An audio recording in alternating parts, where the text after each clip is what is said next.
السلام علیکم ورحمۃ اللہ۔ ناظرین گرامی، حضرت بریرہ ایک غلام تھی حضرت عائشہ کی، اور وہ حضرت مغیث کے نکاح میں تھی۔ حضرت عائشہ نے اسے آزاد کر دیا۔ اب جب ایک غلام کو آزاد کر دیا جاتا تھا تو اسے یہ اختیار مل جاتا تھا کہ وہ پرانا نکاح برقرار رکھے یا نہ۔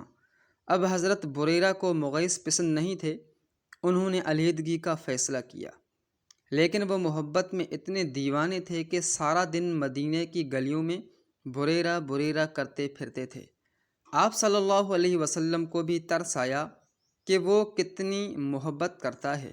آپ سفارش لے کے گئے، کہا بریرہ کیوں اس کو اتنا پریشان کرتی ہو، اس سے علیحدگی نہ کرو۔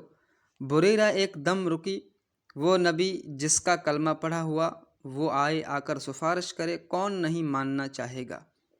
آپ نے پوچھا، اے اللہ کے رسول، پہلے بتائیں یہ حکم ہے یا سفارش؟ آپ نے کہا ہے تم اپنی من مانی کر سکتی ہو، سفارش ہی ہے۔ آپ نے کہا، یا رسول اللہ صلی اللہ علیہ وسلم، نہیں، وہ مجھے پسند ہی نہیں، میں اس کے ساتھ نہیں گزارا کر سکتی۔ یہ اسلام ہے جو عورتوں کو تحفظ دیتا ہے، ان کی پسند ناپسند پوچھتا ہے۔